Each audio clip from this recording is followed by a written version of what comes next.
لوگوں نے کہا یہ قرآن اللہ کی کتاب نہیں ہے، یہ بندے کا کلام ہے، بندے کا کلام ہے۔ تو قرآن نے 5 چیلنج کیے اور آج بھی ہیں جی اور قیامت کی صبح تک رہیں گے، بہت آج بھی ہیں۔ بہت اب اچھا۔ کہتے ہیں کہ کوئی جواب پہلے نہ لا سکا ہو تو اب زمانہ ترقی کر گیا، تو اب 2024 میں لیا ہو، 25 میں لیا ہو، 26 میں واہ لیا واہ ہو، واہ واہ واہ 50 تک، قیامت تک کا پورا ٹائم ہے، جب تک مرضی چاہے جواب لیا ہو۔ جی دنیا ختم تو ہو سکتی ہے، سورج پھٹ تو سکتا ہے، پھٹ کے رہے گا، زمین پھٹے گی، پھٹ کے رہے گی، مگر اللہ کی عزت کی قسم خدا کی کتاب کا جواب نہیں ہوگا۔ بے شک۔ اب سنو، یہ 5 چیلنج کیے قرآن میں۔ پہلا چیلنج سورہ بنی اسرائیل میں ہے، قُلْ إِنِ اسْتَمَعَتِ الْإِنسُ وَالْجِنُّ وَلَا يَأْتُونَ بِمِثْلِ هَذَا الْقُرْآنِ وَلَوْ كَانَ بَعْضُهُمْ لِبَعْضٍ ظَهِيرًا۔ یہ لوگ کہتے ہیں یہ اللہ کی کتاب نہیں ہے، تو تمام جن اور انسان مل کر کے مقابلہ کریں اور قرآن کا جواب لے کر آئیں۔ قرآن نے جواب دیا نہیں لا سکتے۔ اچھا ساتھ میں یہ بھی کہا لاؤ، پھر کہا نہیں لاؤ۔ یہ کہتے نا تو کر یہ کام اور پھر اسے ذلیل کرنے کے لیے تیرے بس کی بات نہیں، ڈاؤن ہو جاتا نا، تو قرآن نے کہا لاؤ، پھر کہا نہیں لا سکتے۔ پھر قرآن نے کہا چلو بھئی پورے قرآن کا جواب تو نہیں لا سکتے، تو قرآن نے پھر سورہ یونس میں جواب دیا، ام یقولون افتراہ قل فاتوا بعشر سور مثلی فلی۔ قرآن نے کہا لاؤ، پھر پورے قرآن کا 114 سورتوں کا جواب نہیں لا سکتے تو 10 سورتوں کا ہی جواب لیا۔ پھر قرآن نے کہا نہیں لا سکتے، پھر کہا اچھا پھر 10 کا بھی نہیں لا سکتے، تو پھر قرآن نے 12ویں پارے میں فرمایا کہ ایسا کرو تم 10 کا بھی جواب نہیں لا سکتے تو ایک سورت کا جواب لیا۔ ہم یقولون افتراہ قل فاتوا بسور مثلی، ایک سورت کا جواب لاؤ۔ تو لوگ سمجھے کہ ایسا نہ ہو کہ سورہ بقرہ کا جواب ہو، تو قرآن نے کہا چلو سورہ بقرہ کا نہیں ہے تو پھر اس سے چھوٹا کیے دیتا ہے۔ قرآن نے کہا وَإِن كُنتُمْ فِي رَيْبٍ مِّمَّا نَزَّلْنَا عَلَىٰ عَبْدِنَا فَأْتُوا بِسُورَةٍ مِّن مِّثْلِهِ، لاؤ ایک چھوٹی سی سورت کا جواب۔ کون سی سورت؟ سورہ الکوثر کا جواب۔ اچھا بھائی یہاں پر حضور یہ اہل علم بیٹھے، طلبہ بیٹھے، سب بیٹھے نا ماشاءاللہ سے، سب لوگوں نے پڑھا، ان کی دستار میں یہ پڑھے لکھے لوگ ہیں۔ اب قرآن میں ہے کیا آیت کریمہ ہے؟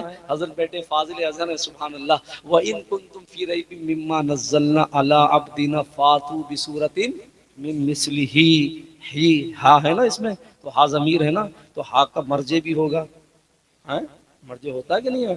بھائی ضمیر ہوگی تو مرجع ہوگا کہ نہیں ہوگا؟ اب مرجع کے لیے قاعدہ نحو کا یہ ہے کہ جو قریب ہو اسے بنانا اولا ہے، جی جو بعید ہو، کوئی استحالہ ہو تو دور کا بھی لا سکتے ہیں۔ جی اب پھر آیت پڑھو وَإِن كُنتُمْ فِي رَيْبٍ مِّمَّا نَزَّلْنَا عَلَىٰ عَبْدِنَا فَأْتُوا بِسُورَةٍ مِّن مِّثْلِهِ، تو نزلنا مثلی کے قریب ہے یا عبدنا قریب ہے؟ وَإِن كُنتُمْ فِي رَيْبٍ مِّمَّا نَزَّلْنَا عَلَىٰ عَبْدِنَا فَأْتُوا بِسُورَةٍ مِّن مِّثْلِهِ، اب مثلی کے ہا کے قریب عبدنا ہے یا نزلنا ہے؟ عبدنا ہے نا، تو کیا سمجھے؟ قرآن یہ کہہ رہا ہے کہ قرآن کا جواب بعد میں لانا، پہلے اس بندے کا جواب تو لاؤ، پہلے اس بندے کا تو جواب لاؤ جس پہ قرآن اتارا ہے۔ نزل اللہ کا جواب بعد میں لینا، مصطفیٰ کا جواب لاؤ۔ تم مرتے ہو سکتے ہو لیکن مصطفیٰ کا جواب نہیں لا سکتے۔ جب دنیا نبی کا جواب نہیں پیش کر سکتی تو نبی پہ اترنے والی کتاب کا جواب کیا پیش کر سکتی ہے؟ سنو، مما نزلنا علی عبدنا فاتوا بسورۃ من مثلی، ایک چھوٹی سورت کا جواب لاؤ اگر تم سچے ہو۔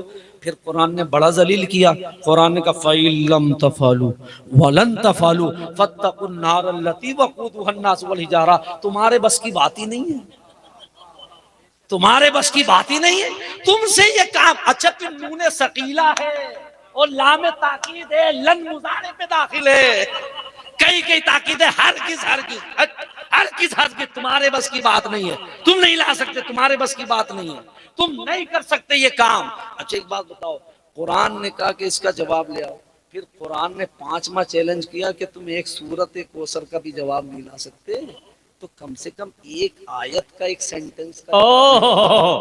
سورہ الطور میں فرمایا، سورہ الطور میں 26 میں 27 میں پارے میں فَلْيَأْتُوا بِحَدِيثٍ مِثْلِهِ، ایک جملہ اس کے مقابلے میں لے آؤ، ایک جملہ۔ ایسا نہیں ہے کہ طاقت نہ لگائی ہو، طاقت بہت لگائی اس کا جواب لانے کے لیے، طاقت بہت. جیسے طاہر بھائی نے کہا نا کہ کلام الحمدللہ دنیا بھر میں پڑھا گیا، تو راستے مجھ سے کہہ رہے تھے کہ کچھ لوگ بہت اچھے ہیں، دیانتداری سے پڑھتے ہیں، مکتب بھی ساتھ میں پڑھتے ہیں الحمدللہ. ورنہ آج کل تو کچھ شاعر ایسے کہ کلام کسی اور کا ہوتا، مکتب اپنا لگا کر کے اسے پڑھ دیتے. ہاں، مراد آباد کے ایک شاعر تھے جگر مراد آبادی، وہ تو رئیس المتوسلین تھا، بڑا شاعر تھا.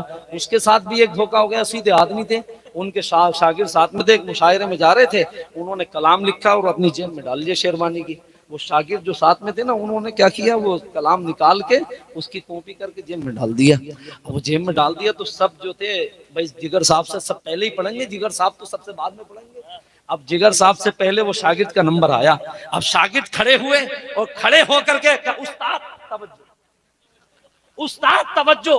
اب استاد توجہ دے رہے ہیں، وہ سوچ رہے سنجیدہ آدمی، تو انہوں نے کہا یہ تو میرے ہی کلام پڑھنا جو میں لکھ کر گیا. ہر شعر پر استاد توجہ. اب جب وہ توجہ پورا کلام ہو گیا، اب جب جگر صاحب کا نمبر آیا تو انہوں نے ایک نیا کلام اسی وقت لکھا اور انہوں نے کہا بس اتنا جملہ بولا کہ اس مشاعرے کے لیے جو میں کلام لایا تھا وہ تو آپ ان سے سن چکے ہیں، اب ایک نیا کلام ہے. وہ بگڑ گئے، بولے یہ کیا بات ہے کہ ہمارا کلام آپ سے ٹکرا نہیں سکتا ہے. تو جگر صاحب بولے کہ کیسے ٹکرا سکتا ہے، یہ کیسے ممکن ہے کہ سائیکل ہوائی جہاز سے جا کر کے ٹکرا جائے. سائیکل ہوائی جہاز سے جا کر نہیں ٹکرا سکتی. تو لوگ اپنے دوسروں کے کلام کو اپنا کلام بنا کر کے پیش کرتے ہیں. یہ قرآن کا اعزاز ہے، یہ نبی کی امانت ہے کہ اپنے کلام کو اپنا کہا اور خدا کے کلام کو خدا کا کلام کہا ہے. اتنا امین ہے. تو قرآن نے کہا لاؤ چیلنج کا جواب لاؤ، نہیں لا سکے. اور آج ہم بھی کہہ رہے ہیں سوشل میڈیا کے ذریعے سے لاؤ اس کا جواب، نہیں لا سکتے ہیں. تو جب نہیں لا سکے نا قرآن کا جواب، نہیں لا سکتے، تو قرآن نے کہا تم یہ چاہتے ہو کہ اسلام کو مٹا دیا جائے، باطل قرار دے دیا جائے، تو بولے ایک آسان کام ہے، بدر میں بھی نہیں جانا پڑے گا، احد میں بھی نہیں جانا پڑے گا، کربلا میں بھی نہیں جانا پڑے گا، بچے بھی نہیں کٹیں گے، عورتیں بھی بیوہ نہیں ہوں گی، کسی کی گردن بھی نہیں جائے گی، کچھ بھی نہیں ہوگا. کہا کیا ہے؟ تو کہا قرآن کا جواب لے آؤ. جب قرآن کا جواب لے آؤ گے قرآن باطل، اور قرآن باطل ہوگا تو دین ختم ہو جائے گا. انہوں نے کہا بدر میں جانا آسان ہے، احد میں جانا آسان ہے، بچے کٹوانا آسان ہے، عورتوں کو بیوہ کرنا آسان ہے، لیکن قرآن کا جواب لانا آسان نہیں. بہت کوشش کی قاری صاحب، بہت کوشش کی، بڑا زور لگایا، بڑا. اور کتنا زور لگایا، یہ ہمارے یہاں کتاب پڑھائی جاتی ہے، حضرت نے پڑھی ہوگی سبع معلقہ. یہ معلقہ سبع معلقہ اشعار میں 800 سے زیادہ اشعار ہیں اس میں عربی کے. یہ وہی زمانے کے اشعار ہیں کہ خانہ کعبہ کے غلاف پر شاعر لوگ لکھتے تھے اور لکھ کر کے اسے ٹانگ دیا جاتا تھا، ان کی اصلاح ہوتی تھی اور انہی کو سبع معلقہ کر کے کتاب بنا دی گئی ہے. وہ کتاب آج علم یہاں پڑھائی جاتی ہے، علم ادب کے اندر، عربی ادب کے اندر پڑھائی جاتی ہے سبع معلقہ. یہ وہی کتاب ہے. تو لوگوں نے بڑی کوشش کی کہ اس کا جواب لائیں، جواب لائیں، جواب نہ لا سکے تو کمی تلاش کی. کیا کمی تلاش کی؟ الحمد کے الف سے لے کے والناس کی سین تک. انہوں نے کہا کہ پورا قرآن سب ٹھیک ہے، ساری صورتیں ٹھیک ہیں، ترتیب بھی ٹھیک ہے، مگر اس میں 3 لفظ ایسا آیا ہے جو فصیح اور بلیغ، فصیح اور بلیغ نہیں. تو سرکار نے پوچھا وہ کون سے ہیں؟ تو سارے جماعتی لوگوں نے مل کر کے فَإِن لَمْ تَفْعَلُوا والی جماعت جو تھی، وَلَن تَفْعَلُوا والی جماعت، اس نے مل کر کے 3 لفظ تلاش کیا. کیا ہے قرآن میں وہ لفظ؟ ایک لفظ ہے کبار، ایک لفظ ہے اجاف، ایک لفظ ہے حضوہ. ان تینوں کو تلاش کیا، بولے یہ فصیح ہے. آئے حضور کی بارگاہ میں سارے جماعتی مل کر، انہوں نے کہا یہ فصیح نہیں، ہمارا اعتراض ہے. انہوں نے فرمایا اس کا فیصلہ کون کرے گا؟ یہ فصیح نہیں. انہوں نے کہا وہ ہمارا جو سب سے بڑا شیخ ہے نا، بوڑھا بزرگ، استاد الشعراء، وہ کرے گا. آپ نے فرمایا بلاؤ اسے. اسے بلایا گیا. اب اس سے بیچارے کو یہ پتہ نہیں تھا کہ مجھے کیوں بلایا گیا، مجھے بلایا کیوں گیا ہے. اسے بلایا گیا. اب بلانے کے جب وہ آیا حضور کی بارگاہ میں تو نبی نے فرمایا بیٹھ جاؤ. حضور نے فرمایا کھڑے ہو جاؤ. پھر حضور نے فرمایا بیٹھ جاؤ، پھر بیٹھ گیا. پھر کہا کھڑے ہو جاؤ، پھر کھڑا ہو گیا. 2-4 مرتبہ جب یہی کام کیا تو بوڑھا آدمی تھا، بوڑھا آدمی کو ایسے ہی بیچارے کو غصہ جلدی آ جاتا، اسے بھی غصہ آ گیا. اور غصے میں آ کے جانتے اس نے کیا کہا؟ اس نے کہا تتخذنی ہزوا وانا شیخ الکبار فہذا من کل شیء.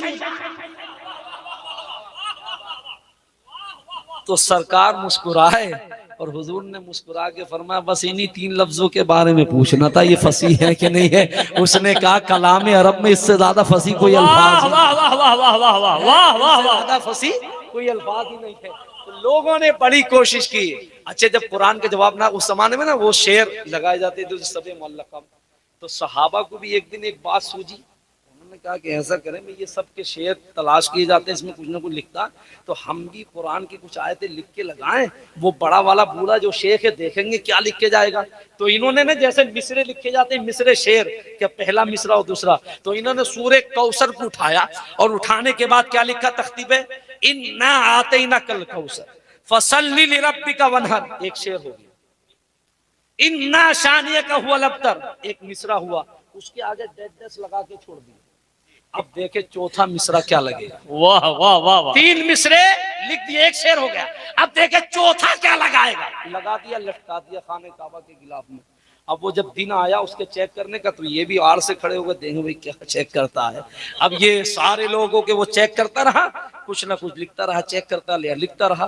لکھتے لکھتے جب وہ یہاں آیا یہاں پہنچا انا آتیناک الکوثر فصلی لربک وانحر ان شانیک هو الابتر. وہ سوچتا رہا اس کا قلم رک گیا. رکنے کے بعد سوچتا رہا اور سوچنے کے بعد کچھ لکھ کے وہاں چلا گیا. اب یہ بڑے پریشان ہوئے کیا لکھ کے گیا ہے کیا لکھ کے گیا کیا اصلاح کی ہے. انہوں نے لکھا تھا انا آتیناک الکوثر فصلی لربک وانحر ان شانیک هو الابتر. جانتے ہو اس نے کیا جواب لکھا؟ اس نے لکھا ھذا لیس من کلام البشر. یہ بشر کا کلام ہی نہیں ہے یہ تو رحمان کا کلام. یہ تو بشر کا کلام ہی نہیں ہے یہ تو رحمان کا کلام ہے. ایسی کتاب رحمت اللہ نے عطا فرمائی.